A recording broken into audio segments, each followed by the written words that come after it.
is Michael Lardner. I am from the Marxist Education Project. I want to welcome everyone here today. I am very glad that we are hosting this series. Some of you have heard me say this a few times. Those of you who have been coming to the other lectures out of the Socialist Register, but this year's book is really like an organizer's manual for those of us who are out there doing our work and talking about the tremendous changes that are taking place with the restructuring going on that are probably escalated in ways we haven't fully grasped yet. But in terms of getting started today, I want to turn the Zoom floor over to Greg to speak about the work of Leo Panitch. Leo is very much equally responsible for such a great collection, and Greg and Leo put this collection together. So I'd like to welcome everyone to hear Greg Albo speak on this, and then we will turn the floor over to Matt Cole, Hugo Radice, and Charles Umney, and I hope I've pronounced your names correctly. So with that, I'm handing the floor to Greg. Thank you, Greg. Sure, I'm happy to say a few words. I suspect Hugo might actually have known Leo as long as me. When did you first meet him, Hugo? I met him in, I'll tell a little story, but you must have known him in the 70s? 1978. 1978. Yeah. What was the occasion? Or maybe you'll tell her when you start. I gave a seminar at Carleton University when he was there. That's interesting. The socialist seminar. You were one of the people who spoke at the first one of those first socialist seminars that Leo and others organized at Carleton. Yeah. So I kind of knew Leo before actually meeting him directly, and that we went to the same university and shared many of the same professors, and both come from working class Winnipeg, although he was in the North End area and was cut in the wrong side of the tracks in the North End, in a more of a Jewish and Ukrainian area, and I was in a working class area in the East End, which was cut on both sides of the town of the suburb by railway tracks, and was mainly Italian, like my background, and also Ukrainian, Polish as well, all the people working in the factories around there. But he was part of a legendary cohort at the University of Manitoba, which kind of a decade or so later, 15 years later, people were still talking about it, particularly amongst the shared professors we had. And then I started working with him, when I first moved to Carleton to do my doctorate. And it was one of those odd occasions within 2 weeks of meeting him directly there. We were in the same political group like that. I was in his class, was a teaching assistant, and also we started working on research projects and a publication together. So it all kind of occurred in a blur within a few weeks of kind of being in Ottawa, and had remained kind of in contact and friend and sharing kind of politics and friendships for a decade after he'd moved to Ottawa, after he'd moved to Toronto and York University, before I followed up and took an appointment there as well.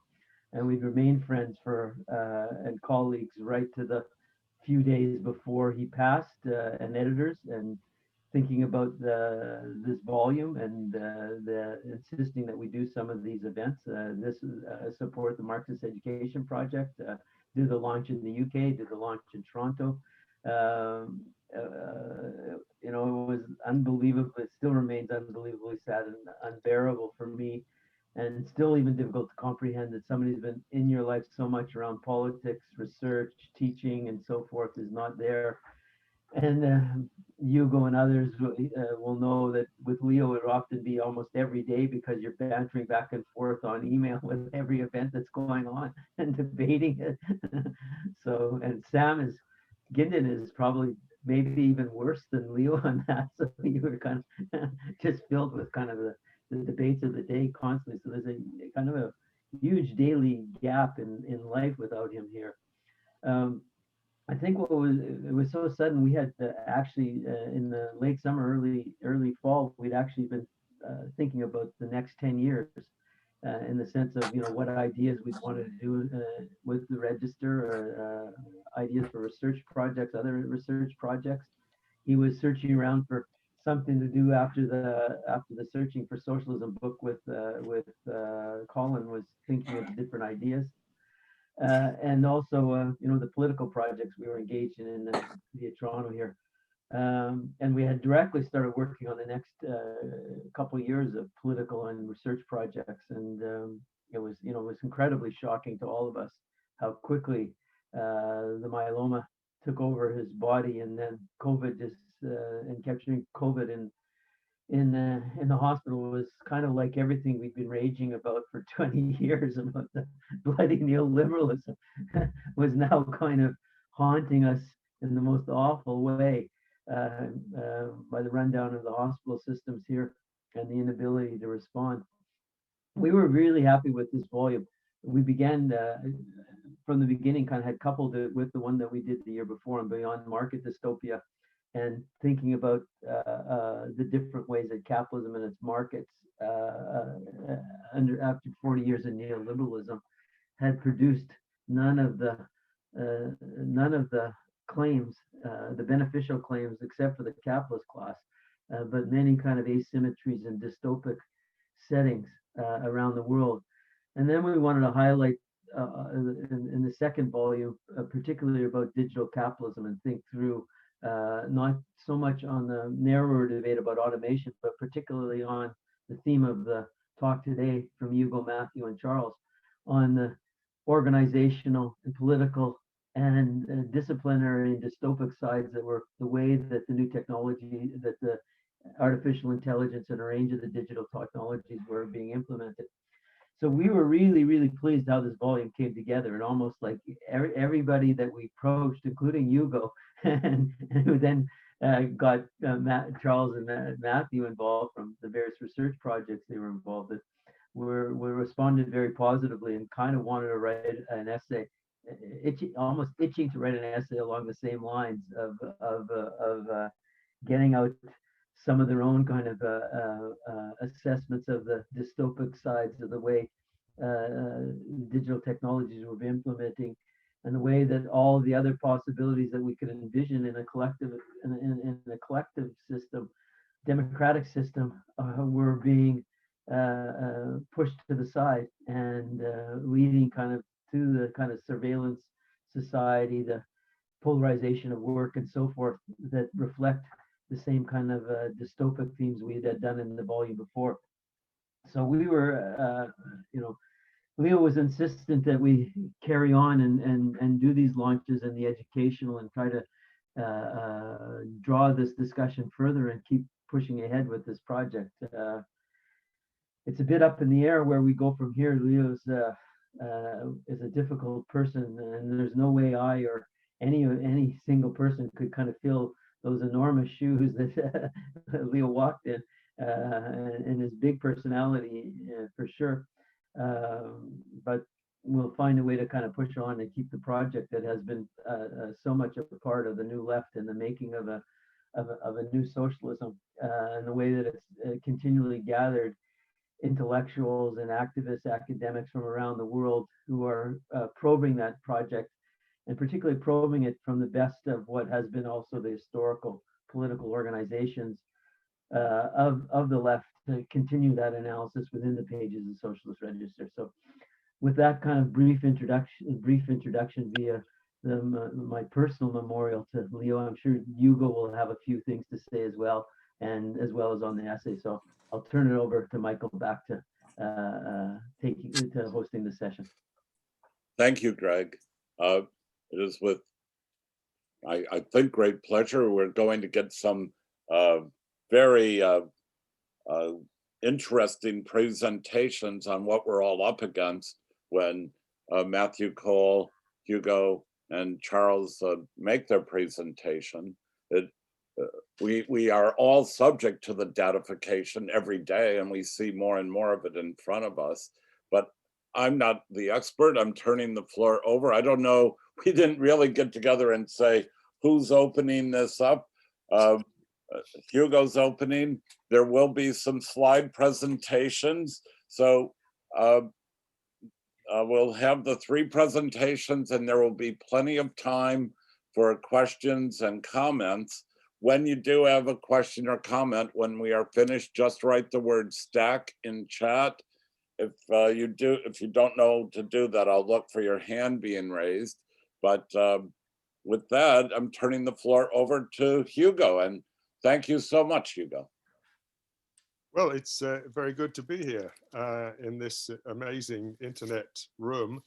I should say first a little bit about how our specific project got going, because it relates to your Marxist education project. I organized at Leeds in late 2018 a workshop on the future of work. And it was held under the auspices of a network called Independent Working Class Education, which has been working over the last 10 years or so in very gently and, you know, with much thought to try to do something to restore independent working class education to the glory period of that ran from about 1910 to about 1950. And at that workshop, we discussed a number of issues, including the material that ended up in this paper.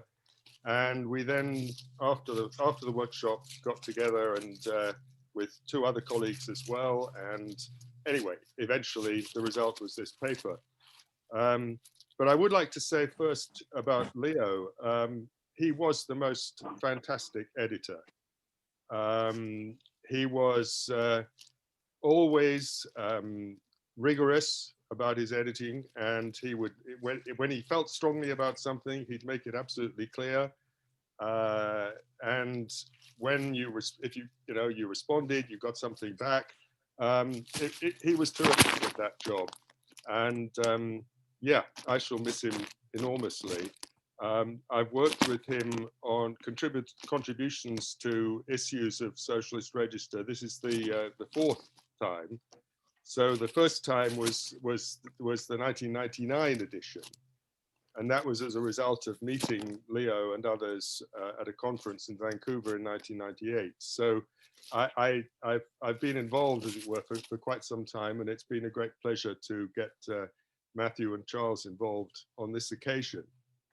Okay, so what we are interested in is clearly developing a socialist response to what's been going on in datafication, artificial intelligence, the platform economy, the whole shebang over the last 10 years or so. And what we find is that an awful lot of people on the left, as well as from other political tendencies, they get caught up in the whiz-bangery of it all. You know, this is amazing stuff, and there are projections into the future based on pretty fanciful thinking. And what we want to do is to look at what is this all for at the moment. And therefore, what we've done is essentially develop an argument, first of all, that like all transformative technologies, datafication and AI and so on, is basically being shaped by capital's drive for control over production.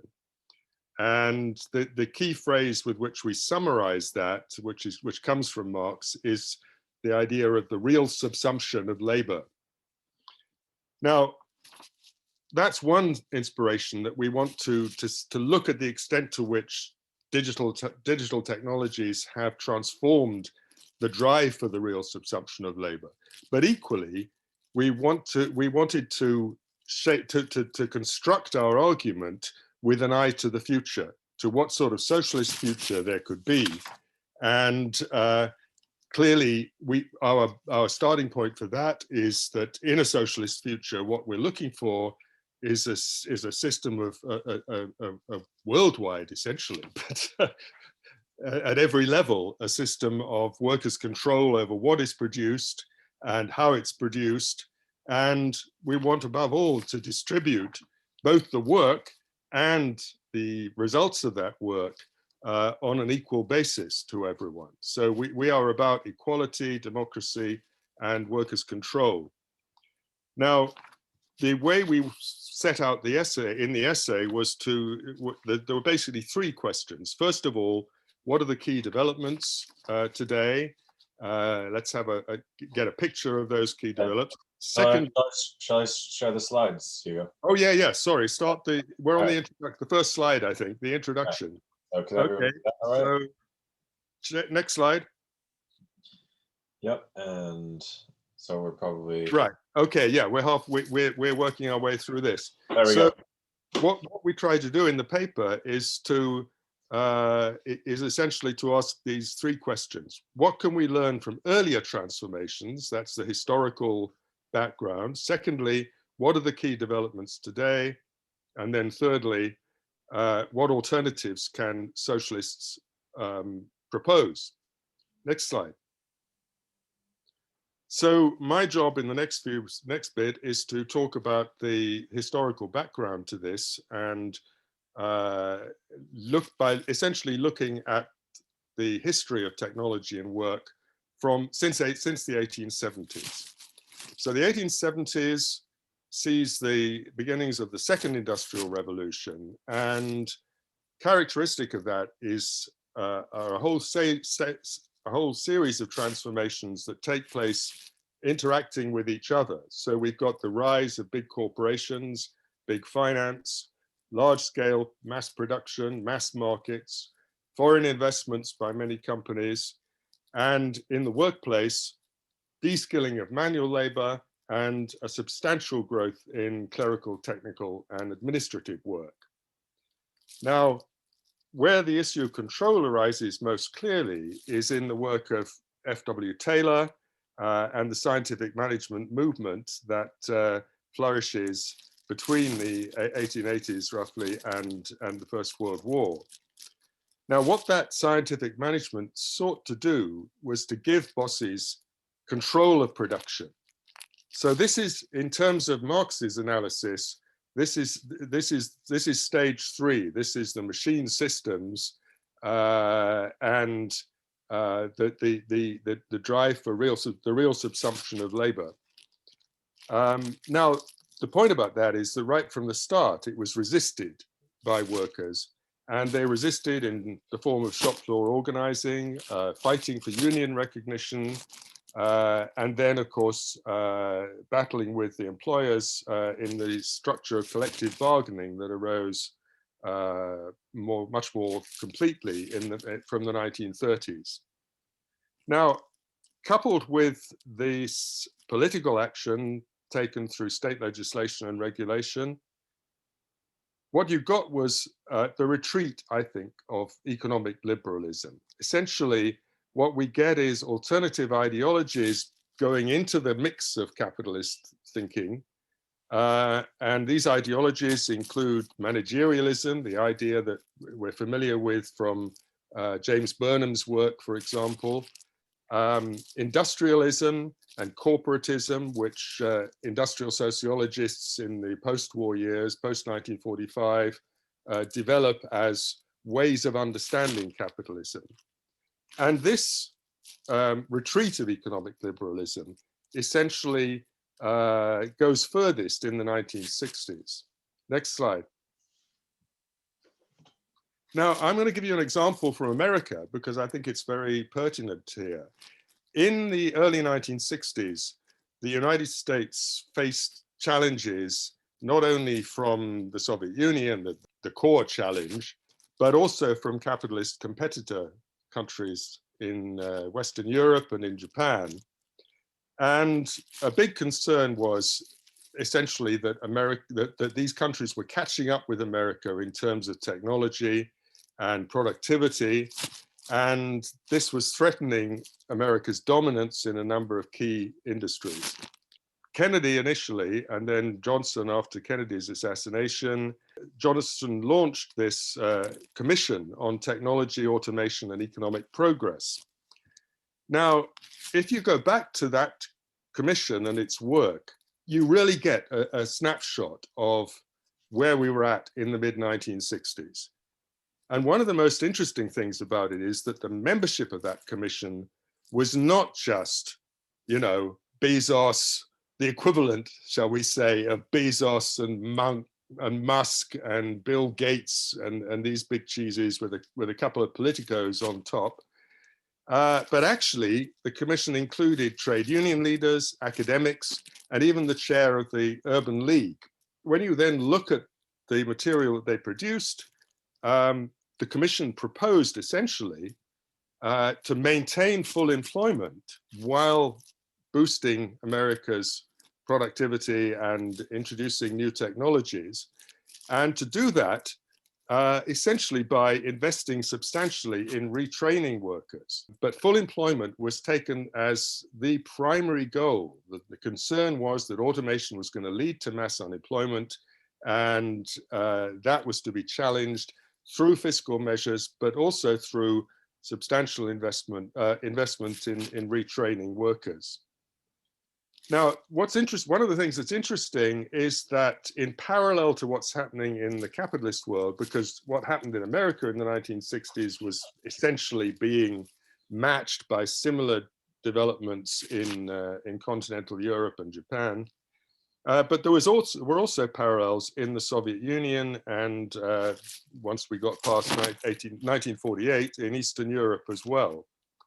So if we go back to the 1920s, sorry, there's been a misprint here. Abolition of factory committees, it should have said. Essentially after Kronstadt, and certainly after the death of Lenin and the rise of Stalin, what you get is the adoption of hierarchical top-down scientific management. So this is kind of Soviet Taylorism. And that's what is introduced in the great industrialization wave from the first 5-year plan on through to the war years.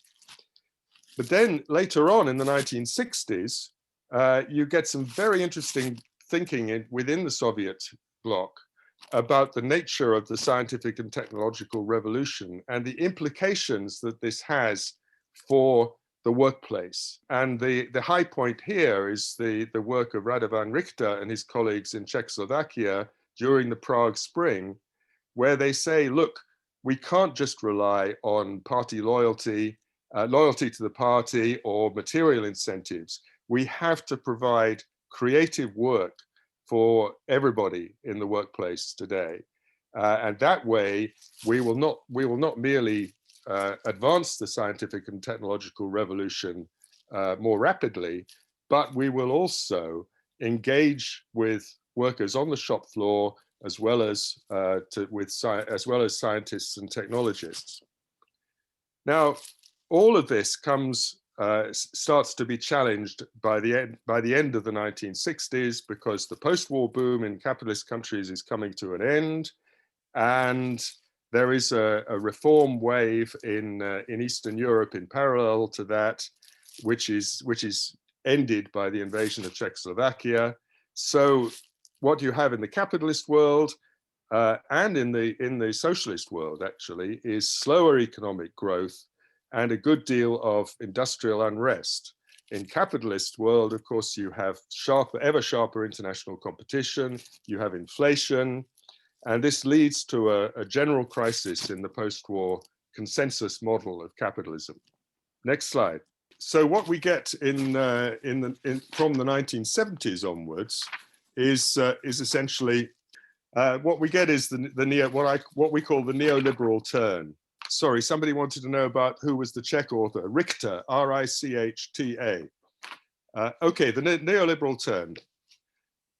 In the 1970s, what you get in the US and the UK initially, and then we'll talk about the spread a bit later, is concerted attacks on trade union rights, on collective bargaining, and on Keynesian economic management. So instead of full employment being the main goal of economic policy, the main goal of economic policy now is control of inflation, or elimination of inflation, in fact. And that means the adoption of monetarist and supply side economic policies, with which I'm sure you're all pretty familiar. In the 1980s and 90s, that spreads across the world. So in the third world, the 1984 debt crisis, the debt crisis which explodes in 1984 in Mexico, leads to a general assault on the principles of developmentalism that governed third world economic policies. And instead, you have moves towards what came to be called the Washington Consensus, which is essentially extrapolates from the original Chilean experiments under Pinochet. And then in the 1990s, of course, we have the collapse of the Soviet model, and meantime in China, Deng Xiaoping launches the open door policies, and essentially we now have neoliberal capitalism as a universal model. And this is all heralded in the famous phrase of Francis Fukuyama as being the end of history. All we've got now is a political and social and economic monoculture across the globe. Now, through the 1980s, then we get that, what we get is the model we get is based on privatization, deregulation, financialization, globalization, all that stuff which we all got to grips with analytically essentially in the 1990s. Next slide. Let's just see how that neoliberal turn looks in the workplace. In the workplace, the model, what the neoliberal model does is to challenge labor on all these different fronts, as I've mentioned: collective bargaining rights, union recognition. But there's also a return to speed ups, to relentless pressure in flow production, on speeding up the process and making fuller use of capital equipment, and outsourcing, which of course includes international outsourcing in the form of the development of supply chains into the cheap labor countries of the third world. Within firms themselves, financialization really forms the origin of the rise of data-based control systems in corporate life. So if you think of it in terms of the financial accounts of the company, the development of computer technology allows a much more comprehensive analysis in real time of what is going on in companies, in a company. And that applies not just to, it applies to even the largest of companies with 200, 300,000 employees. Each division of that company can be analyzed in relation to other divisions of the company, and you have this kind of process of management through data. Now, what that model then allows for managers is to start dismantling the collective character of work and the kind of lump of collective labor, and reimagining production on the basis of individuals. So what we have is first of all divisions of companies, and then particular workplaces, particular shops within the workplace, and then actual individuals, and an integrated system of targets, incentives, and sanctions that essentially seeks to give management complete control over the workers.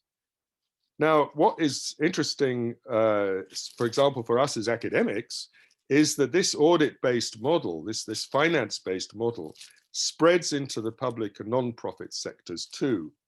So in this country, under Mrs. Thatcher, in the United Kingdom, we had the notion of value for money applied in the public sector. And then in the 1990s, this becomes what we called in the UK, the new public management model, in which essentially public sector enterprises and government departments and non-profit sectors like universities all adopted this kind of data-driven control model within the workplace. And it applies increasingly to intellectual as well as manual labor. It was quite striking that in the last few years, the sector in the United Kingdom with the greatest number and the greatest number of strike days lost and strike activity is actually higher education. And so we are in a world in which intellectual labor faces very much the same struggles as manual labor. Next slide.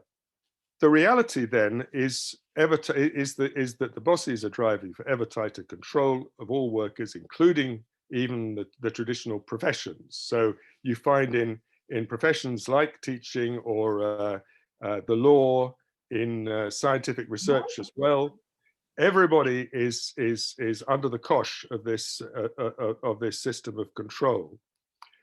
Now, the problem with this is that the development of our current round of new technologies depends upon creativity, upon creative cooperation between workers and the free flow of ideas both within and between work unions. This is contradicted directly by algorithmic management from above, because in effect, unleashing the creativity of workers creates enormous uncertainty for the bosses. What they want is to be sure, they want us to do what they want us to do, essentially. And what that means is that far from there being artificial intelligence in the workplace, what you have is a system that forces human beings to be more like robots, essentially, to subordinate humanity to capital and to profit. Rather than making machines intelligent, you're making people stupid. What do workers do about this? Well, essentially, not surprisingly, they are creative in finding new sources of strength through collective action and developing political challenges to power as well. So these sort of developments have certainly been one of the major impetuses behind the rise of what you might call the new left, the context of the 2008 financial crisis, and since then, as well as mining history, essentially, and using that knowledge to develop new forms of collective action. Next slide, and I think this is where Matt takes over from me. All right, thanks, Hugo. We're going to introduce quite a few new, possibly new terms, and try to tie in some of these classical themes that Hugo introduced between, the quantification of human activity in the labor process, control by management or machine-mediated management, efficiency, creativity of workers. To begin, I wanted to give you a little background. So this section in the essay is called, I think, Data AI Platforms. And to understand what is the driving techno-managerial force in our economy, which is a platform, we need to understand how data works, how datafication is happening, and how that interacts with AI and the sort of platform model of management. Have a comparative regime of accumulation and control that sort of can be compared to like the neoliberal era of globalized financialization and the previous eras that Hugo explained. Key in datafication is intellectual property. And the way we think of data often is like, invasion of privacy, or tracking my likes on Facebook, or if you're a worker, tracking your movements with GPS, or your ratings. If you're an Uber driver, how efficiently you move around the Amazon warehouse, so on and so forth. But it's not really about anyone's personal data. No one really cares about an individual at all. It's essentially worthless. The key with data is that it's a social relation, and it relies on the ability of the algorithm to aggregate. A lot of the sort of value of networks and the way that companies are valued has not only to do with their future returns on the data sets and the intellectual property that they're creating, but also like the size of their network. So like Metcalfe's law is one of, I think, the sort of key intellectual innovations that codifies this. It's first sort of beginning with like faxes and telecommunications networks, but I think this is a sort of key conceptual term that not many people are picking up on to try to understand data. sale of data on secondary markets is also a $1 billion industry already, and it's only growing. The way we need to think about data too is quite similar to production of a good or service, right? You have raw material, which is something provided by nature, in this case, just sort of human activity, that then gets processed or refined by a combination of like machine and human activity to create a resource. So if you look at this graphic here, which is by Kate Crawford and co-author, it's a great infographic called Anatomy of .ai, and it traces the entire data value chain and production infrastructure to create Amazon's Alexa. I highly recommend checking out this map. It's very good. But I put this here as to get you to think in this mindset of how data becomes refined, and then you create this data bank, which is a means of production. It's a produced means of production, right? So it's like in Marx's like category 1 or 2, I can't remember the exact term, right? But it's a means of production, and then that can be used and reused in terms of like different inputs, right? So that's datafication. Datafication needs to be combined with AI, and data is also extracted using AI algorithms, but then AI's machine learning, deep learning, all the different kinds of neural networks, opposition neural networks, like there's all different kinds of technological taxonomies and classifications. But really what AI is, it's an intellectual property, it's a virtual machine, it's automated decision-making largely, and analysis, right? And prediction. All you need to do is go on Crunchbase, look up AI companies, and see the exponential increase in both the funding and the number of companies being created. You can look at that, and you can also look at the patent registration in different countries for different kinds of AI and intellectual property. You combine datafication with AI, you get the new technological means of production of the platform era. To clarify what we mean by platforms, for those of you who haven't read, like I think one of the best introductions is Nick Cernacek's Platform Capitalism. He has a similar taxonomy to this graphic, which is in Jamie Peck and Theodore's new article called the Platform Conjuncture in Sociological Journal. My citation got cut off at the end, but the point, I'm not going to go through this in a huge amount of detail just because I want to leave enough time for questions and so on. But the point of platforms is they aren't just things like Uber. They're not just labor platforms, gig economy platforms.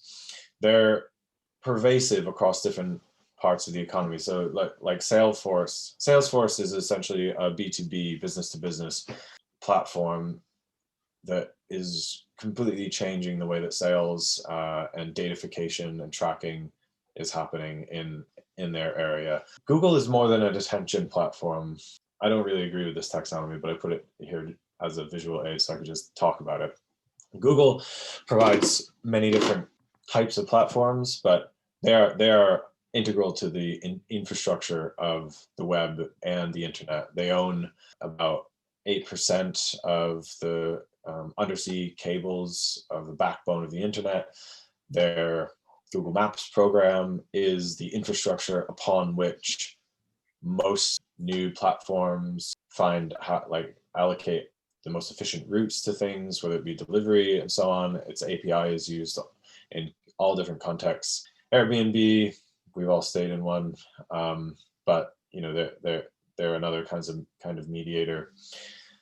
Amazon is not only the sort of retailer online, but is moving into all different kinds of areas of the economy, and particularly in logistics, but their most profitable enterprise is Amazon Web Services, which basically finances everything else. And they have a effective monopoly on web hosting. And they're collecting the data on all of this. Each of these platforms, so Uber as well, Uber, for example, they have the biggest data set on transport and in the world, right? They're operating in, I think, something like 80 different cities, and this is private intellectual property that they're just sucking off all of our sort of movements, right? So this platformization is a sort of becoming infrastructure, and it's a privatization of infrastructures in many different senses. The two kind of key concepts, well, I guess if there's one fundamental idea that I want to relay to you around what data, AI, and platformization means for the political economy of capitalist accumulation and production, is that it's changing the composition and pushing things towards a sort of rentier economy. I call this assetization in motion, because you're not only creating a service where the cost of reproduction is next to nothing, you are creating this sort of ongoing data set that you can use to create new data products, and then you can sell that data set back to anyone, and as a sort of form of intellectual property, as a sort of building an asset and reproducing it. And there's no surprise why there's this sort of turn to look at rents again amongst political economists and economists. And this is because the example that I give here hopefully illustrates my point a little bit better. If you look at a washing machine, it's a white good. There's not a heck of a lot of differentiation or in terms of the mechanics of it, other than the sort of quality of the parts. But the main sort of input was what kinds of the sort of chemicals in your washing powder. But these sort of white goods were largely undifferentiated, and technological innovations were marginal. And most of the sort of differentiation was to like market stratification. So you get the luxury washing machine, or you get the cheap used one, or whatever. What the Internet of Things has introduced, so the Internet of Things being a key aspect of datafication, which is a connected device. Many homes are using smart meters, or you have smart home, you have all these kinds of different products. You have anything that can connect to Wi-Fi, or even has connectivity beyond simply Wi-Fi and is connected to a more centralized telecommunication network. Like I have a smart meter in my home for my energy, and it just connects, right? The point is that whenever you're doing washing, sensors in the washing machine are collecting this data, and then they feed it back. And then this data then becomes an asset that can be leveraged for any number of things, from enhanced product enhancements to consumer research, and then the expansion to other value-added services, subscriptions for, other things you might use for your laundry. This kind of model is being reproduced in all kinds of connected devices, and is one of the more concrete examples of how datafication and the platformization of the economy is changing production in a sort of fundamental way. So that's a lot. Those three sort of key insights, I think, are not going unchallenged. And one of the main issues right now is that most people don't actually understand what's going on, because technology has moved so quickly.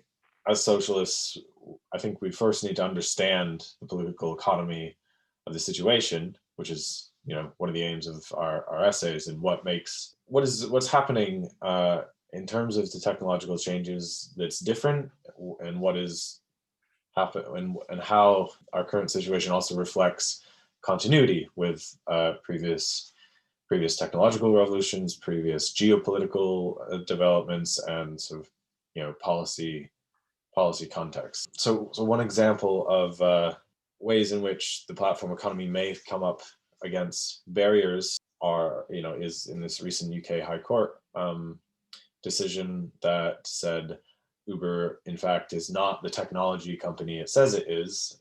This sort of mediator. All it does is connect consumer and service provider.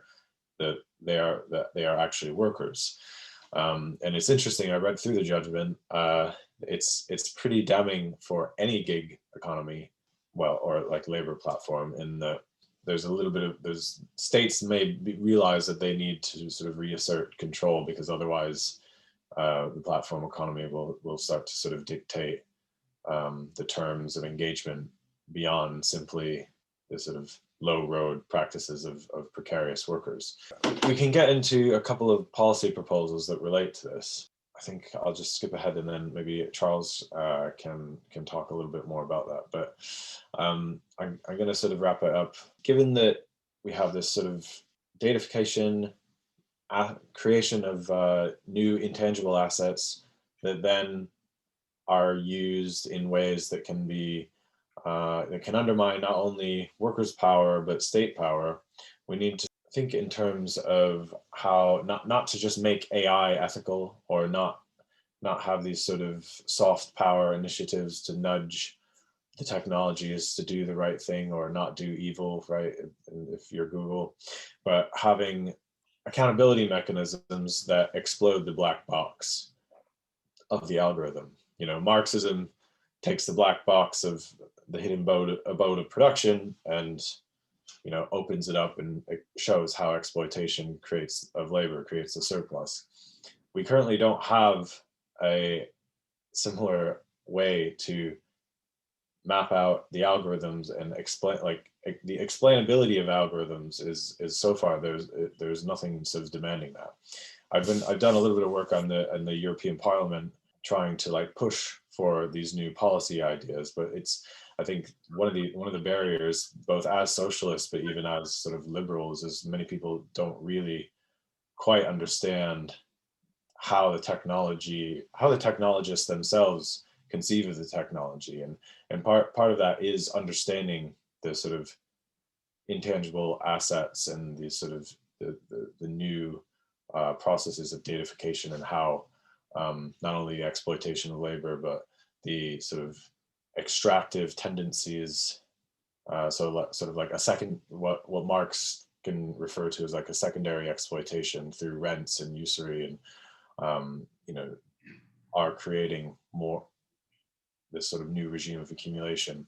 Another way to counteract that is data commons. So data costs essentially nothing to reproduce other than server space, but so the only reason that companies are able to make money off this is because of scarcity and intellectual property. So as platforms expand, you're just having an expansion of private governance and private assets that are essentially public services. And while, you know, in other countries you do have privatized infrastructure, the UK being one of the worst examples, you know, everything here is privatized, even our water, right? That doesn't mean that this model should just sort of continue. And so the final is a sort of classic policy proposal, in that instead of allowing technology and capitalism to continually find new ways of really subsuming social activity and social life, whether it be your leisure time mediated through Instagram, or you know, any other kinds of social media, which is you know, capital finding new ways to extract a surplus. We need to really think about different growth models, reduction of working time, and the sort of maximization of leisure time. What's interesting is that long trajectory that was associated with a lot of technological change, and the high point of strength of trade unions, where the working week slowly reduced in average time, has sort of stagnated, especially like in the tail end of the neoliberal period and the sort of double crisis that we're currently in the midst of. So yeah, that's it for me. And yeah, I thought maybe if Charles wants to say anything in particular about the essay, because he contributed as well, I could turn it over to him, and otherwise we could open it up for questions. Yeah, I mean, I don't need to say anything in particular, because obviously Hugo and Matt have summarized the argument of the piece pretty well, I think. I mean, for me, it suffices really just to sort of say that the reason I came into this project was sort of via, the reason I sort of came into contact with Hugo initially was via another project which I'd done myself on the sort of politics of class and class theory from a Marxist perspective. So for me, you know, these proposals we're talking about and the analysis we're putting forwards in the paper, for me, is about trying to formulate a kind of class politics as well that sort of fit for our current conjuncture. I mean, I think, you know, what's really sort of unavoidable at the minute is the way that sort of discussion of class has re-emerged as a sort of force in both American and British and European politics, but in quite a sort of invidious, worrying way. So, for instance, you know, if we look at the kind of discourse of the people, real Americans, the sort of discussion of kind of the traditional working class, quote unquote, which is very influential in the UK, we can see that it sort of adopted this perfectly kind of circular logic in the hands of often very conservative right-wing voices.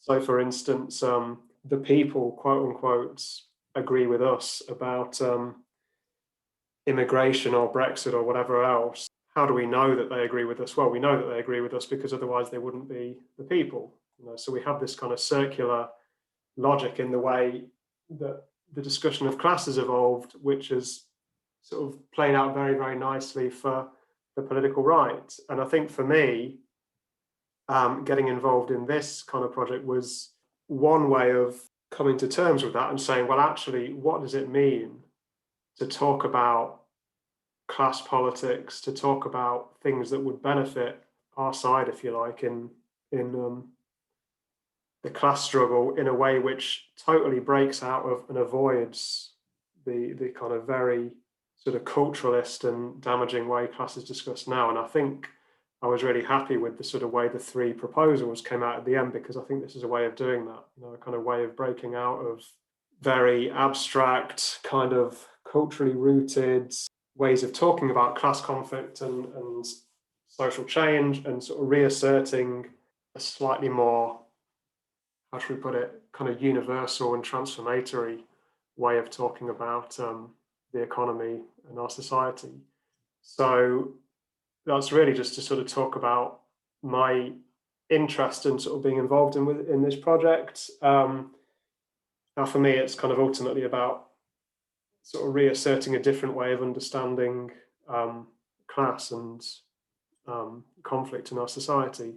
To be honest, I don't think I need to say anything else really, because I think Hugo and Matt have done a very good job already. So I'll just hand it over to questions. So everyone who would like to ask questions, make statements, please write the word stack, and we will take questions and comments in the sequence in which you put yourselves up there. And thank you, Matt, Hugo, and Charles. Very great presentation, and the slideshow was incredibly good. Thank you. Thank you. Well, I am going to pick up from some of the things that people have been writing in chat. There is a Jillian Powers who wrote, within the industry, the place for explainability is happening from people who work in human-centered design. And it would be good to know what Jillian means by that. Sure. Hi, everyone. I am a sociologist who now works in industry doing this exact work. So this has been really great to hear. It's an uphill battle. And so what human-centered design is, and I'd love to hear, we could talk about this, is like, it's where the humanities enters this place. And so in a lot of large companies who have access to this data, there's this big push now to think about how does that need to live? Who needs ownership of that? What is governance? Like, and again, like it's a lot of lip service, if we're honest, but the place where that exists in like the space where that is called within the industry is called human-centered design. Thank you. Thank you. Yeah, it's where I work. So like, that's what like my job title kind of is called. So Jillian, you were on Stack. Is that, did you have a question as well? Well, so I was wondering, we ended talking about sort of a class consciousness and understanding how we can build solidarity across and for workers. And so I'm just wondering how that works when as this datafication and platformization happens, things are also becoming way more isolated, more alienated, and more global. So like, how do you do that across these giant divides like that? So that's my question. We'll take one more. Joan Greenbaum, who I went to a conference on labor and technology with her in Boston maybe 35 years ago, but Joan has a question or a comment. A comment and maybe a question too. I think it was maybe more than 35 years ago, Michael. No, I don't feel, well, go ahead, Joan. This was a really good presentation. And I have been working with an anti-capitalist group called AI Now, which came out of, I'm sort of a fellow there, and it came out of tech workers, right? So tech worker organizing coming out of Google, for example, was about organizing the cafeteria workers across the board, right? And we take tech work as any of the work that is commodified under dataization, something I can never say. So back in the old days when we had Computer People for Peace and we were trying to organize programmers and operators, it was assumed there was a class difference, and the National Labor Relations Board in the United States classified them separately so that they couldn't be in one union. Now that's not necessarily true. And I think certainly in the States, I don't know the UK situation, we can fight it because tech workers are everybody. And class is an interesting concept. And okay, I've been talking a lot about class, so I won't. I'll let other people do that because it's race and class and gender, of course. But just to return to what Jillian said about human-centered design, a parallel with human-centered design has been participatory design, about people who are using things influence the design of them. And I just want to say, as having done that for the last 50 years, and Jillian alluded to this, it's not enough. It's, I think, what Matthew was talking about. The commodification of platforms is so invasive that tech workers putting a human element on it is really the top of a cupcake, or whatever the UK version of that is. Okay, there are more people on Stack, but I think Charles said he would deal with, go ahead. I just wanted to respond on the question about, what can workers do about this? Because there is the kind of, I guess, the sort of pessimistic analysis, which is, in some ways well-founded, that, the platform economy has disorganized labor markets so much that it makes it very difficult for workers to do anything about it.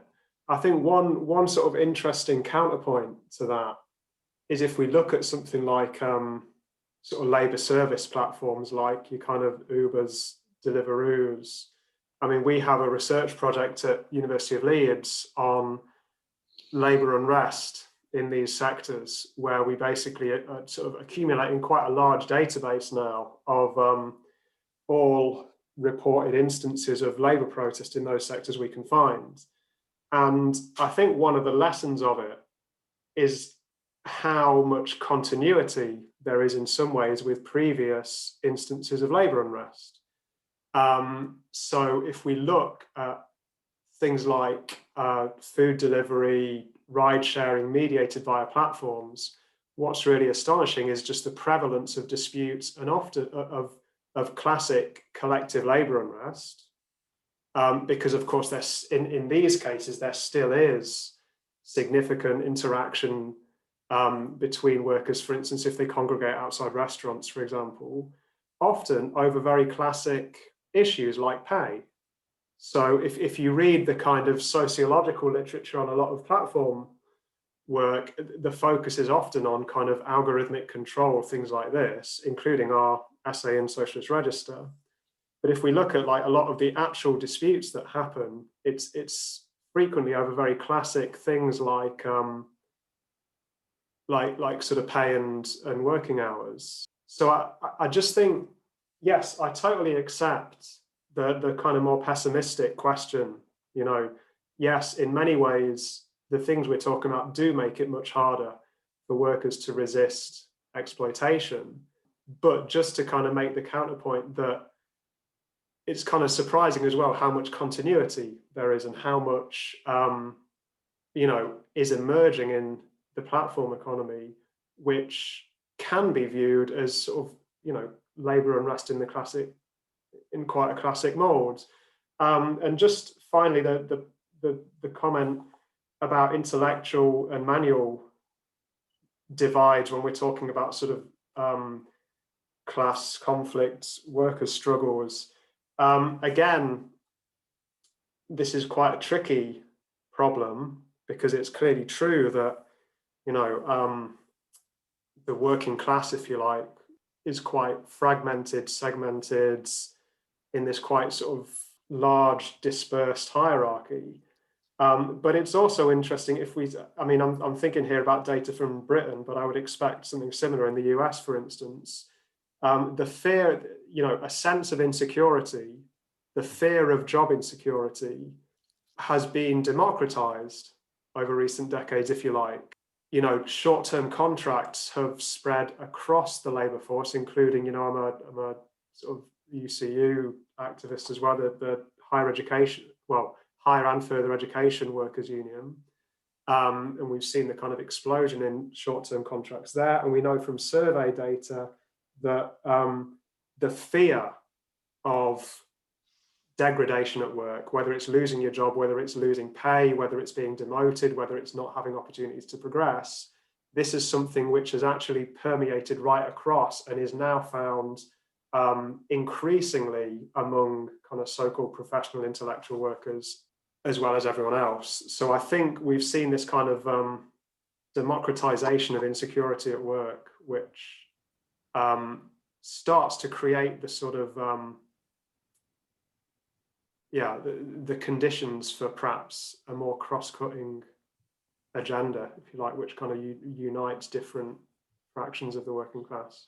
Could I just add to that?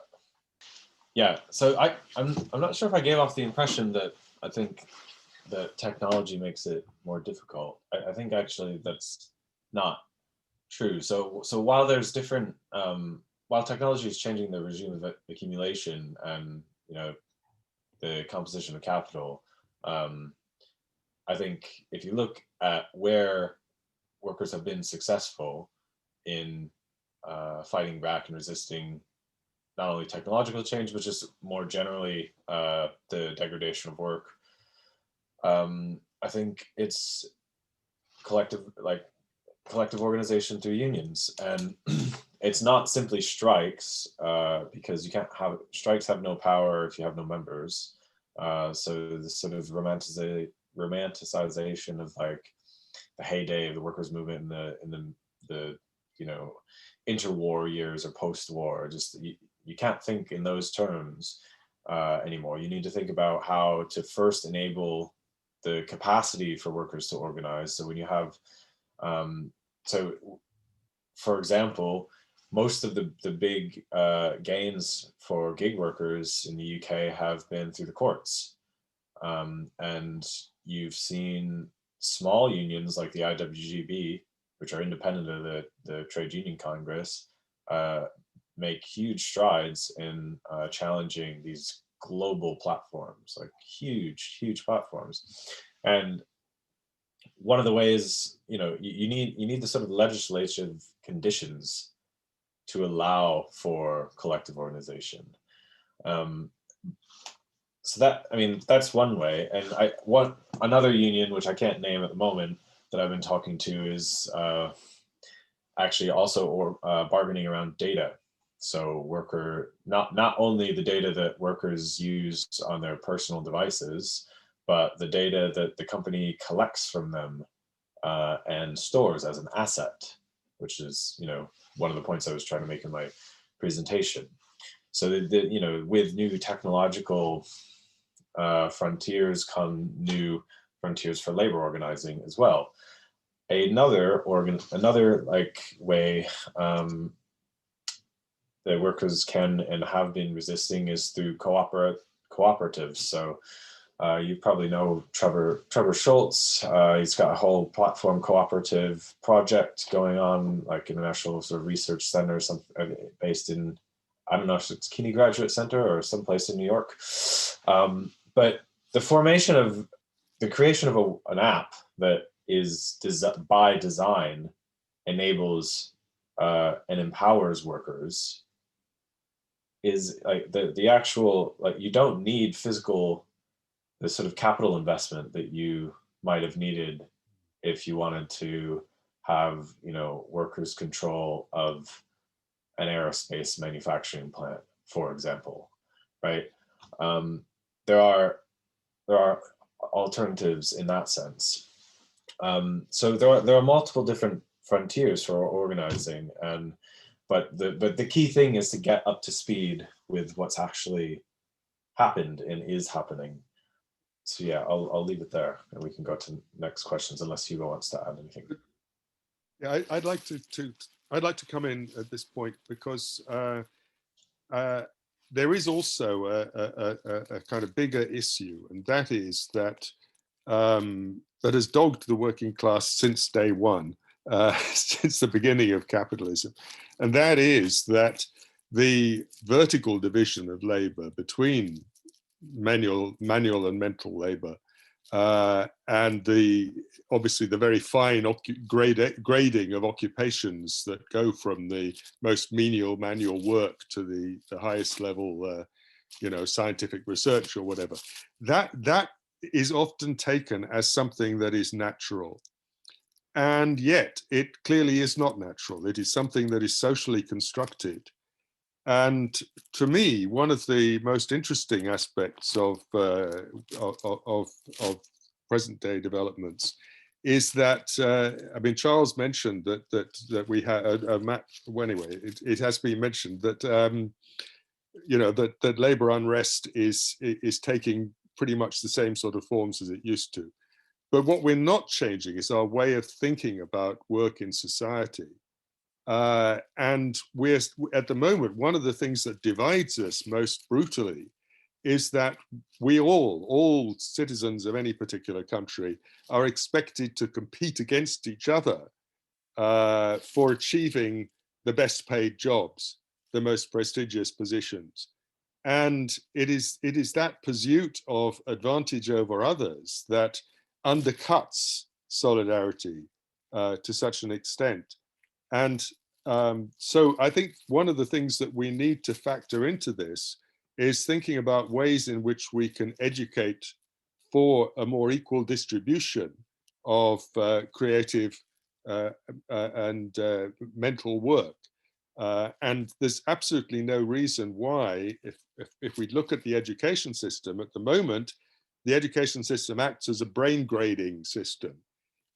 At age 18, people come out of that and somebody is going on to university, somebody else, has a high school diploma and will get some kind of, lower managerial role in a supermarket or something. And then all the way down to the people who do the most menial tasks, who usually still have no qualifications at all. So suppose you redesign your education system to concentrate on lifting up the people who are today assigned to menial and badly paid and insecure jobs. Supposing you focus your educational resources on educating for equality, for the ability to contribute equally to society and to draw from society a similar standard of living. And one of the worst features of neoliberalism has been the extraordinary increases in material inequality and in the degree of job satisfaction, of intrinsic satisfaction in work that different people have. Thank you, Hugo. I'm taking people in stack first. Michael Dola has something written out, but we'll get to that. First up is Bill F. I don't know your last name, and David W. So after your questions, we'll have another round of response. And go ahead, Bill F. Yeah, hi.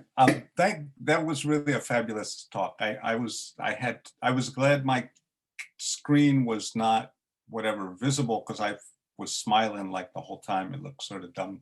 But I had a couple questions, and one of them had to do with method, right? How you study this.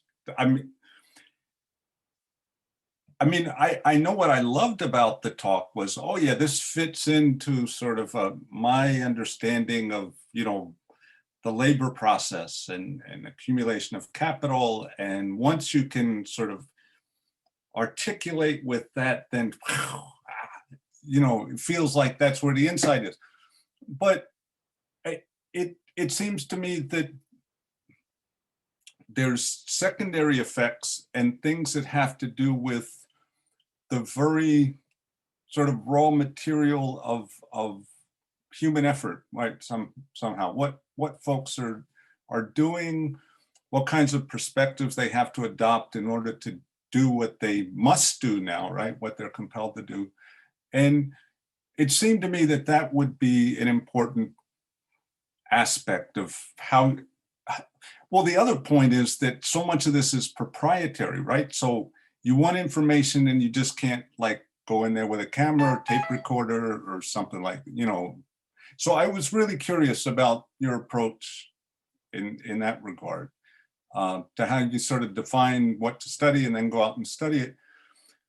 But my other question had to do, and I don't know, with also something that it seems to me is happening. And I know this just from watching people sort of try to work with data, like whatever, BI people, or that is it seems in some ways it's disciplining or compelling changes within sort of the way corporations have to conceptualize what they do and what management consists of. And it's not just a one-way effect where people have a model of, okay, this is the info I want and I'll go out and get it and then I'll apply it and it will help me discipline the workforce or whatever. In fact, once these new sorts of data are generated and new possibilities, new platforms, then you have underlings like presenting this information and managers not fully knowing sort of what it all means and how to deal with it. And so it seems to me that the effect is profound and it may, anyway, so I'll stop there, but I was very excited about, about your talk and whatever you have to say to what I said, I'd love to hear. So let's take David Winter's question as well. Cool. Thank you very much, Michael, and thanks for the presentation today. My question, I think, focuses on platforming in higher ed. I'm a PhD candidate and an adjunct at a university in New Jersey, and I'm the vice president of the adjunct union there. And we're number one, the way that contingent labor fits into like the early platform, the early gigging of the economy, like I think is fascinating. So just how like the gigging of academic labor and the adjuncting of academic labor sort of fits into the rest of the gig economy is sort of a side thing. As far as specifically around platforming, fascinating to me the way that intellectual labor in higher ed is being platformed, the way that we're being put onto course sites, and the way that the data that we produce on course sites, us and our students, is sort of managed, how the implementation is governed, and how the management of that data after it's produced is governed. is sort of at the front of my mind, and specifically this question of governing. The human-centered design stuff that comes out of the sort of corporate world. I worked in brand strategy years ago before I took the turn in academia.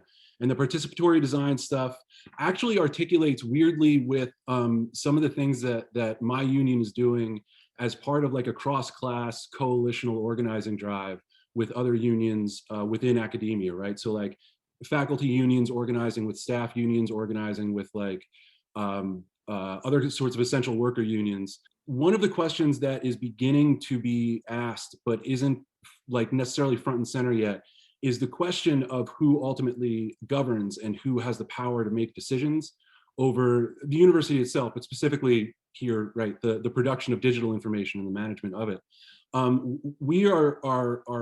They are pushing something they call a people-centered budget, which is awesome. It's a great idea. It also liberalizes the concept quite a bit in the same way that like it makes like the corporate world is very comfortable with this language. And like, I think that's one of the reasons this coalition sort of landed on it, because it's, you know, it's broadly appealing.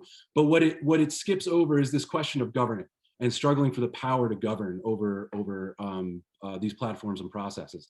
And so my question, thanks for putting up with the comment, is any insight that you have on the platforming of higher education to sort of help us understand what we're dealing with better, and any insight you have in the way that those platforms are being like, or can be like revolutionized, turned on their head as far as who controls them, who makes decisions about them, and who can govern through them, would be my questions. Thanks so much. Thanks. Okay, Should we that's just a lot between Bill and David. So go ahead, Matt and Hugo. Question of method, how to study this and how to understand it, and then also I guess related, how do managers use data in disciplined workforce? I can give you a really concrete example. So I'm the project I'm working on now as a postdoctoral researcher is at the Oxford Internet Institute, called Fair Work. And you know, the way that we're studying platforms and gig economy workers is the same way that many sociologists of work have studied. You interview the workers. So a lot of qualitative research, desk research, because of the scale of the project that we're working on, which is currently in expanding to 10 different countries and soon to 20. I'll just pop a link in the chat if you want to look at it later. That means we also have a little bit, we have some leverage with the labor platforms themselves. So sometimes if we can negotiate an NDA, they'll share some data with us so we can see what's going on. But obviously the data that the management share with us often contradicts or is in contrast to the narratives of the workers. And obviously we prioritize the workers because it's an action research project based around that. But yeah, so I mean, I don't think studying this necessarily is any different than the way that labor process and, you know, the classic studies of workplace ethnographies have done for, you know, most of the 20th century. The one issue is that like it's hard to understand how the algorithm actually works, but you can understand the algorithm's effects by asking workers. So for example, like it's quite easy to see how the data is used to discipline labor, because many people that I've talked to, if their rating falls below a certain level, or if they refuse a certain number of jobs, they'll notice that there's an algorithmic disciplinary effect. So they then they won't be as high up in the stack, or they'll sometimes face a penalty, or they'll sort of suffer. Often it's just through wages, or you know, if they violate the platform, there might be deactivation, and you know, when they create a new account, there might be a record of it, and they won't be able to work on that platform anymore. So that's just a sort of concrete example. And then, pardon, it's not COVID. It's just a cold. David, yeah, the platformization of higher education. I mean, the whole adjectification in North America set the stage for, you know, just so using sort of technology to do that. And I'm not as familiar with the US situation as here. Like, we are lucky that UCU, the flag over there, is quite a militant union, and we've been resisting casualization and this sort of gigification, I guess, of higher ed with mixed success. But one of the key things that I don't think a lot of departments are, Leeds is where I did my PhD at Leeds, so I call it, Charles is a colleague, and Hugo as well. But we had a very specific policy where we refused lecture capture, because the main issue I see with how platformization is making inroads into higher education is through the capture of intellectual property. So any lecture that you give that's recorded, if you upload it to university server, they can essentially use it however they want, because they haven't sorted out intellectual property issues yet. And which is crazy, really, because if you publish a book, you retain, there's a contract, and you retain rights to that material with the publisher, and you get a certain amount of royalties. There's nothing like that exists, as far as I know, yet for digital higher education, or like materials and lectures and things. So yeah, the idea that people would willingly do that is just, yeah, I don't understand it, even though lots of very intelligent people I know do it. I would recommend just using something like Vimeo and putting a password on it, so you at least retain control until there's an industrial agreement. But that would be a priority to me. I guess the proliferation of MOOCs in Ivy League institutions sort of, I guess, maybe prefigured this, so that people didn't even think about it. And I think the US is just in a completely, sometimes it's quite difficult to think through how far things, or how much things need to change. But yeah, I hope that answers some of your questions. As far as casualization is concerned, yeah, it's been around for a good while. In British universities, I would say it starts to be a significant factor with the very large expansion in the student intake that takes place through the 1980s and 90s. And that's that is combined with an increasingly competitive system. If you go back to the 60s and 70s, the number of students that any university could recruit, given that fees were paid by the state, was set by the state. And so there wasn't, I mean, universities tried to compete with each other in terms of if you like, in kind of traditional academic ways of publishing stuff. But you didn't have this kind of relentless competition for students, for getting students in the door. And so by the time, I mean, by sheer chance, spent the last few years, I retired actually in 2008, but I spent the last period of my career as a head of department, a sort of, the bottom rung of the core management of the university. And it constantly amazed me that hardly anyone in that position in a fairly standard large British university had any knowledge of management techniques. They couldn't read the accounts.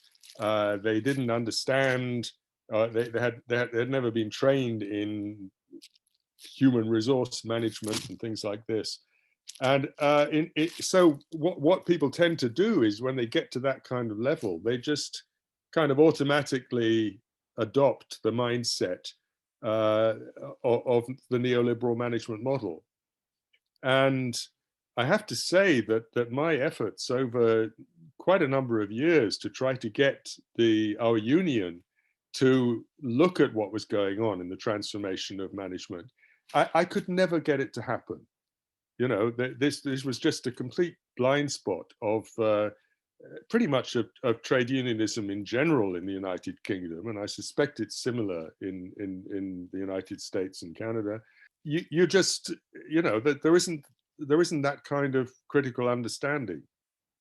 And so for me, one of the most important things that needs to be done is and that I feel we've tried to contribute to with this paper, is precisely to explain to people what's going on behind the scenes. You know, all these glossy models and brochures and plans and strategies and so on. They're all in the end about capitalist competition and okay, and something like a university, it's about, you know, getting to the top of the tree, and we now have situations in Britain where the most senior officials of the university earn really quite substantial salaries. I mean, we're talking like 10 times the salary of a regular lecturer. So that kind of blinds people to what they're actually doing when they assume these roles within an institution like a university. And it's as if, you know, everybody feels that whatever level they achieve in a university, or indeed in any walk of life, is somehow justified, that they should get paid a lot more and they should be treated with respect, with greater respect. And it's this lack of solidarity among the different strata within a university, or indeed in any organization, that really characterizes our society at the moment. And I think that we do need to put up front the issue of equality, of equality of life chances, of equality of resource consumption, and equality in terms of determining the collective future of our world. Thank you, Hugo. Steve B has a stack question. Michael, you have put two things up. I hope that when it comes to you after Steve, that you could make a brief statement or question based on what you said. And after that, there will be Carol, who has stated something as well to put into a question. So we'll take these three and go around again, and then I will have something to say after all that. Go ahead, Steve. I also want to give my thanks and gratitude for the article and the talk, and in general for the general theme that Socialist Register is exploring this year. I have to say that I approach these questions with something of a split personality, because like everybody else here, you know, long time socialist and Marxist, and worked with unions for a long time. But also I've worked on software for higher ed and nonprofit groups for a long time after leaving the union world. My question has more to do with what the message is for all of us to the people who are creating the platforms, or creating the datafication that you've talked about. How you approach the question of what to say to the people who are either using or creating the platforms. Michael Dola, can you put your question forth? Yeah, thanks, Michael. I would just be repeating myself in the chat as far as the mental manual divide. I appreciated Hugo's comments very much, because like I said, you know, it's not so much like I understand that more people are becoming I don't know if the term is proletarianized or, you know, the sense of precarity, anxiety, and will be drawn into movements and things, but it's not so much getting bigger, right? Like the SPD did that. It's more so, I guess, in a philosophical turn, right? What kind of work should people do, and how do we get through the mental manual divide that's so endemic to capital and capitalism? But one thing I did want to say, I appreciated Matthew and his presentation so much. I live in an apartment building in Brooklyn, and it's funny because our washing machines downstairs were switched out. Like the payment system is no longer, you just put some cash into a machine and then get your own credit card to put into the machines and the dryers. It's now entirely like there's an app, it's digitized, and I can imagine, you know, I'm thinking about Texas, you know, it's very easy to imagine like surge pricing, right? Or some other. It really clarified for me, it's not about me, you know, anybody as an individual, it's about the relationship of data and the ways that they can make these connections bear, you know, value for them. So I really appreciate that a lot.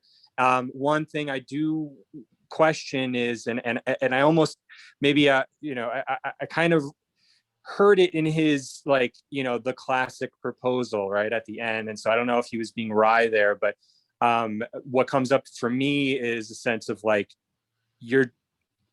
this has to be international, right? Maybe on the level of like a WTO agreement, because if you do it within the borders of a country, you're just going to make your corporations less competitive, right? If you regulate like the algorithm for Amazon, they're going to not only, you know, put all of their resources into stopping that, but if you do actually like regulate them successfully in any kind of way, that just means that corporations in other countries become more competitive. That's my kind of vulgar understanding of like international capitalist competition. Maybe can anybody talk about that piece? Thanks, appreciate it.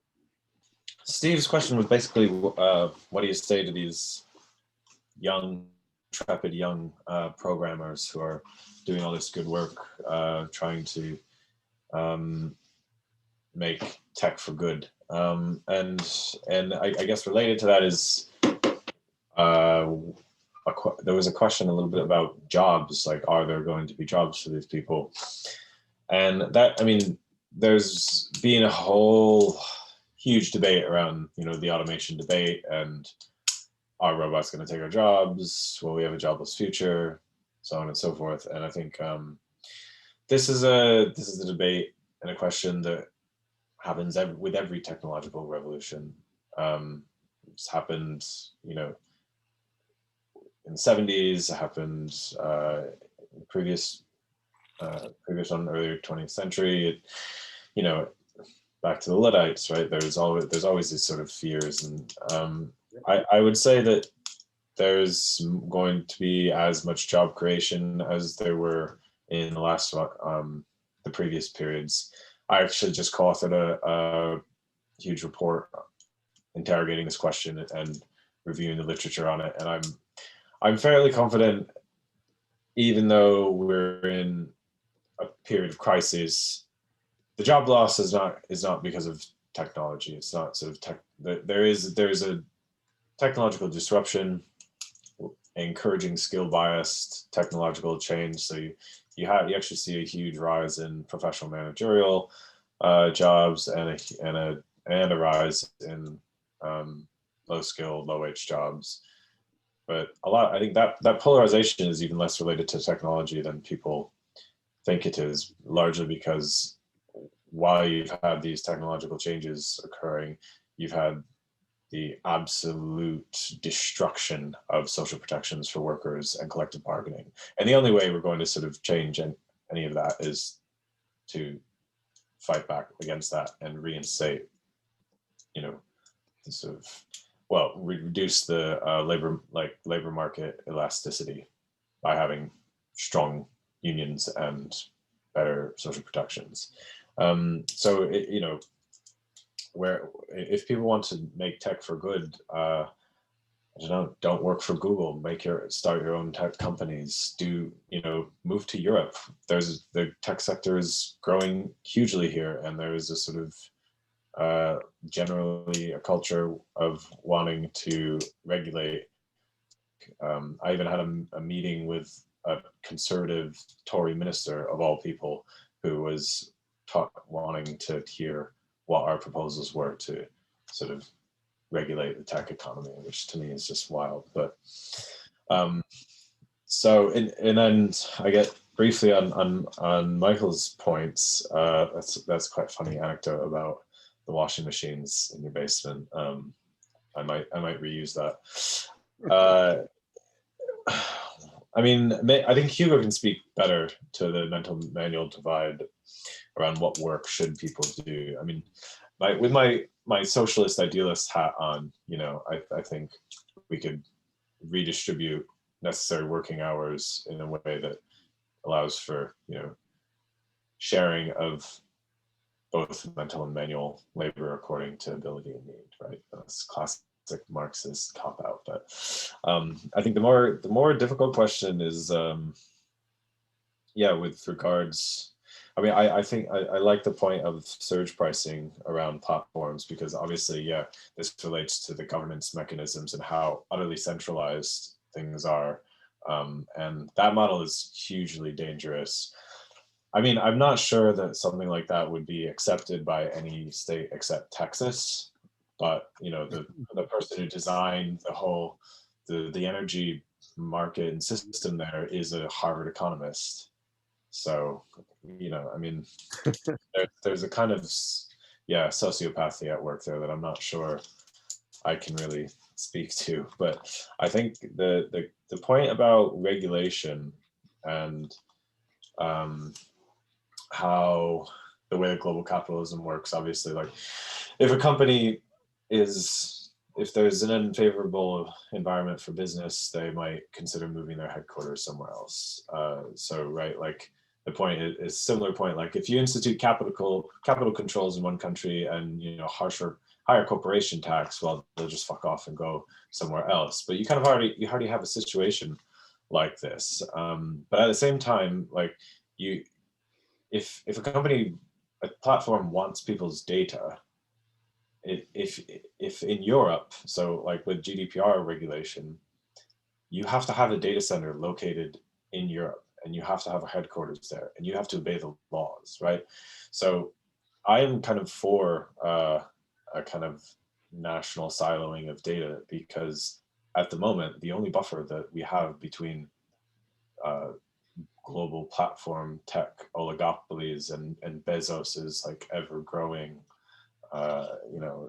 power is the state, whether for better or worse. So I'm not sure that offers a very concise or hopeful sort of prescriptive answer, but that's where I sort of stand. Over to you, Hugo.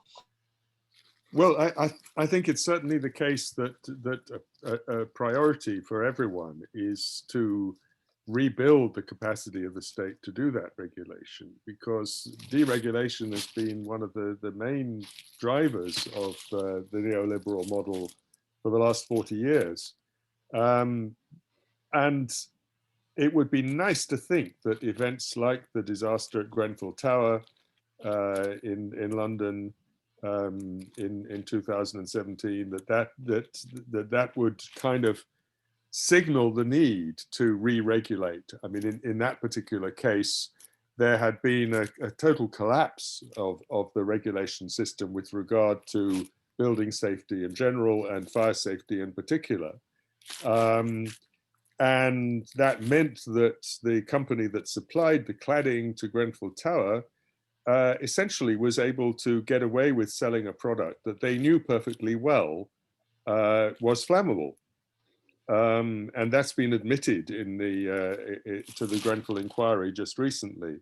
So we must, all of us, try to in every aspect of our lives, try to restore, if you like, some degree of trust in the idea of public regulation.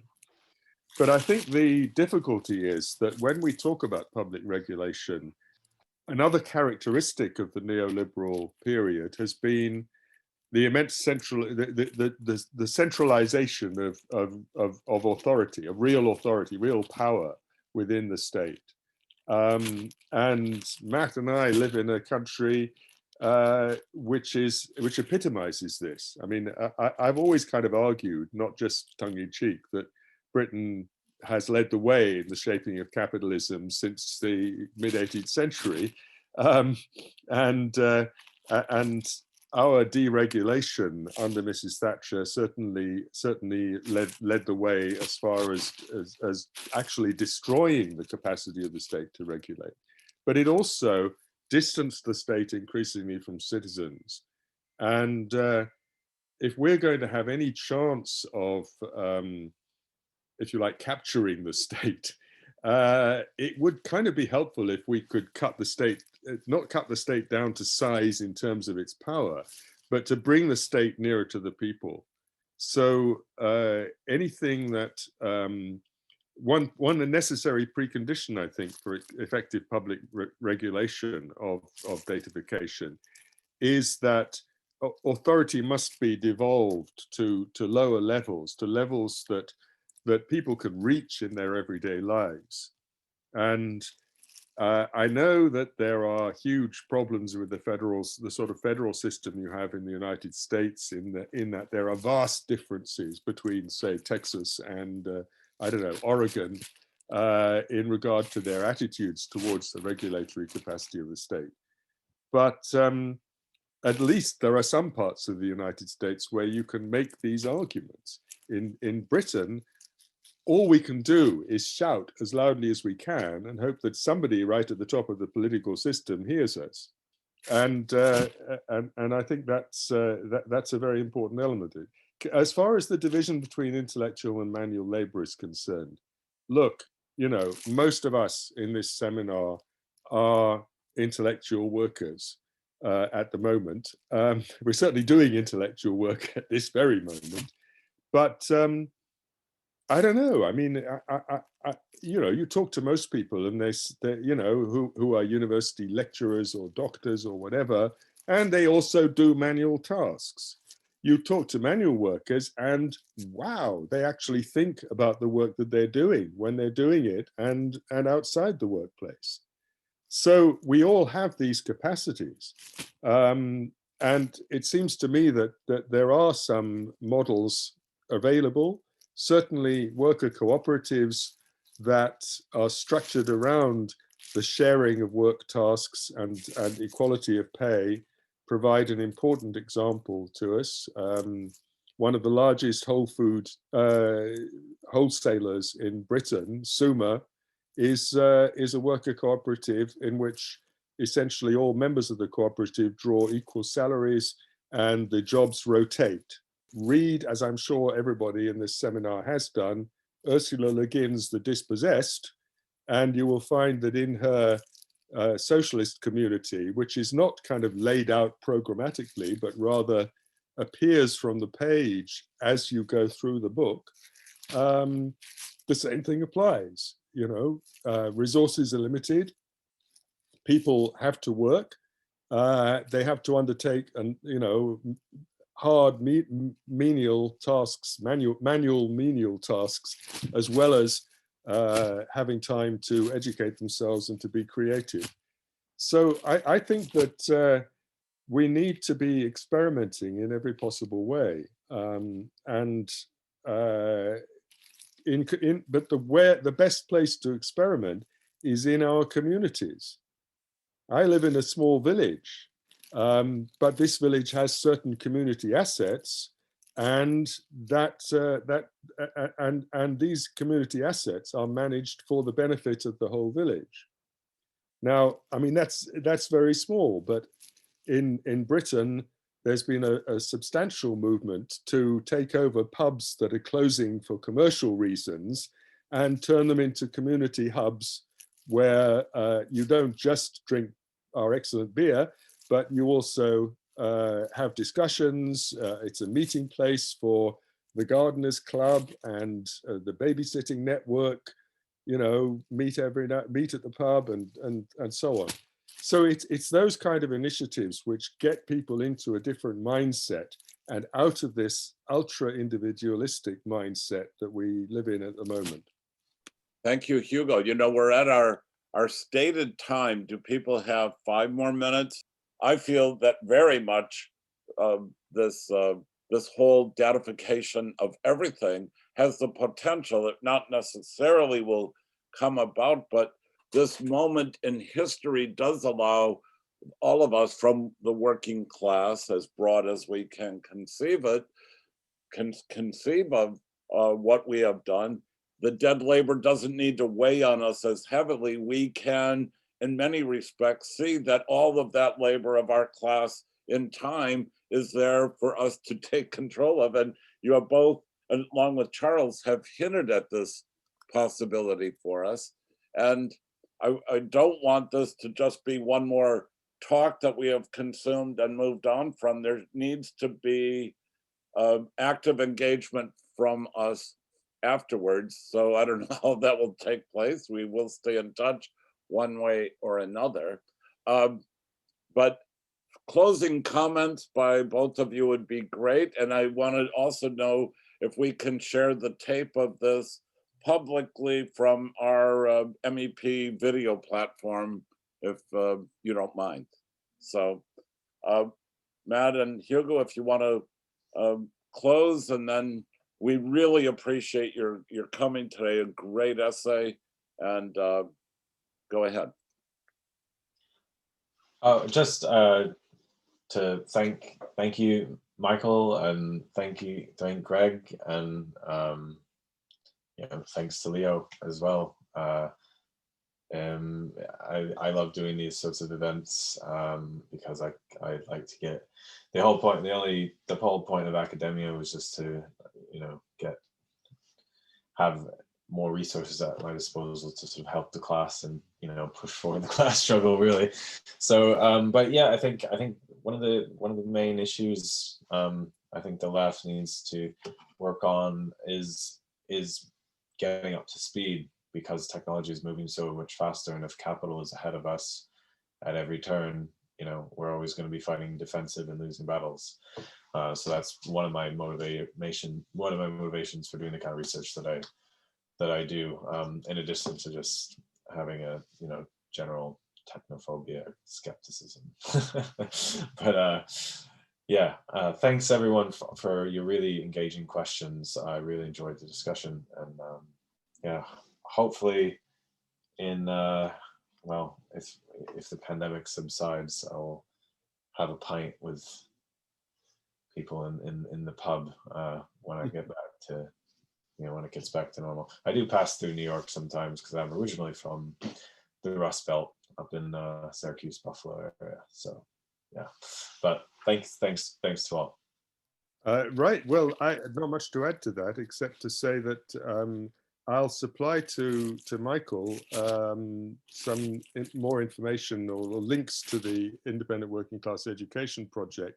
I have to say, this is it's a kind of it's a very hand-to-mouth type of organization. We don't have a glitzy website with lots of blogs and all this kind of stuff, but we're part of a wider movement for political education that was stimulated very much by the election of Jeremy Corbyn as Labour Party leader in 2015, and epitomized by the annual conferences, The World Transformed, organized by Momentum and other leftists in this country.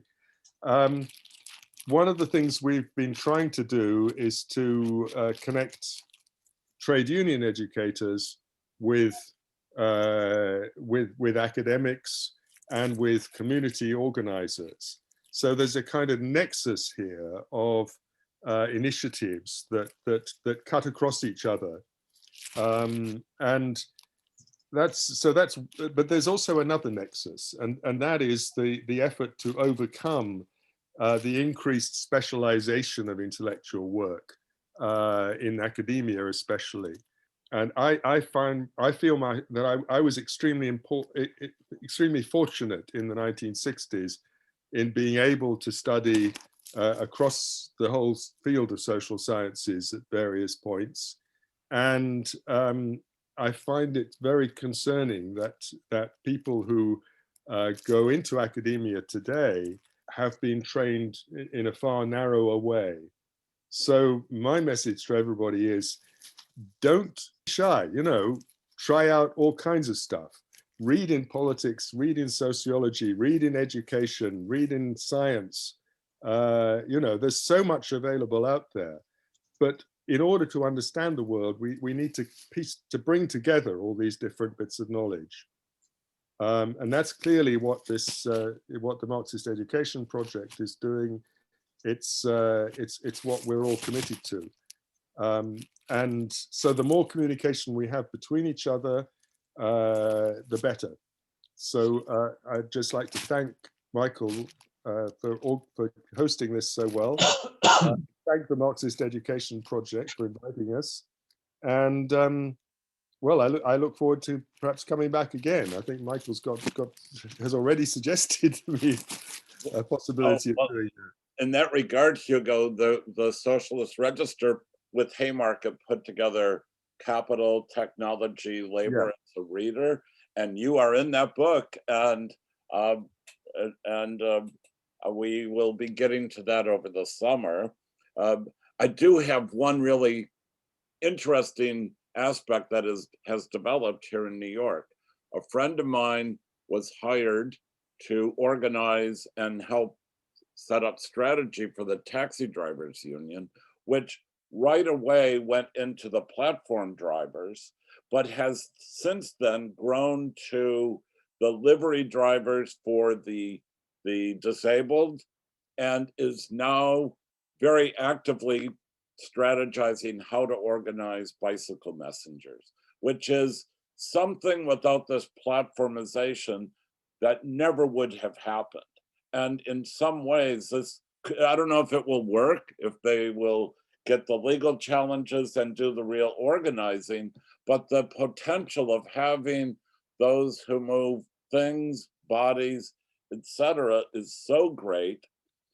And what has also taken place is that the Uber Eats and Lyft Eats, or whatever these things are, has made them start thinking of maybe they need to start also talking to the people in the restaurants who are more and more becoming subsumed under Uber's dictates, which is, I mean, I don't know if this will all play out, but this is the kind of development that is taking place in our world that is uniting our class at the intellectual end, those most menial jobs. And we need to work in those directions and see what we can come up with.